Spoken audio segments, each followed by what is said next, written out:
Hi there, this is Tal from talrec.com, and today I'm going to show you how to use Netbeans 7.2 in order to create Symfony2 project.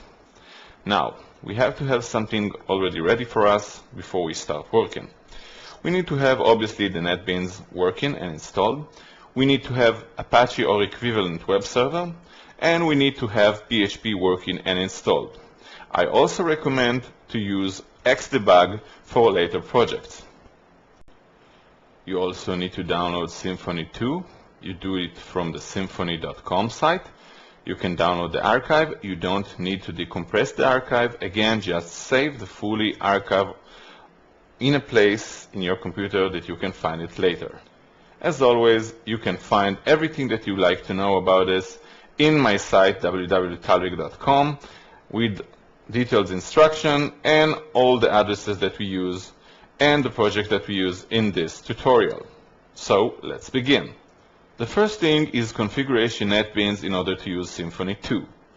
So we go to Tools, we go to Options, we go to PHP and then to Symfony2, make sure that we have the right path to the zip file that we download.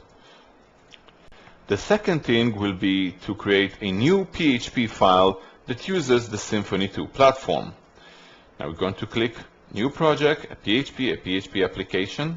We're going to put in the name. I'm going to key in Symfony2 test. And we're going to configure it, Symfony2 test. We're going to have to fix it later on.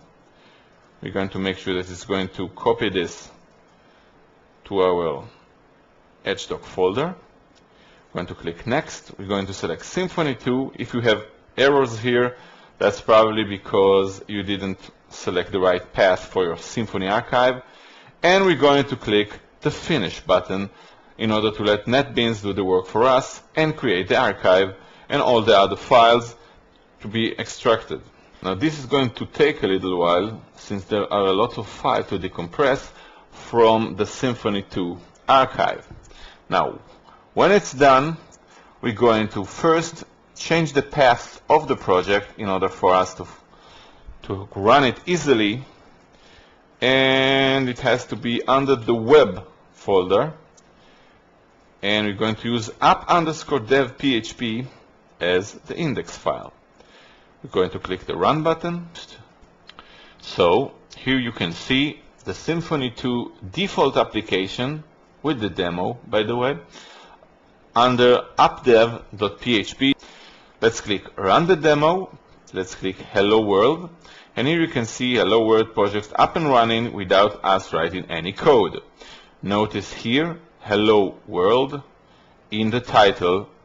This is how Symfony uses parameters and application names.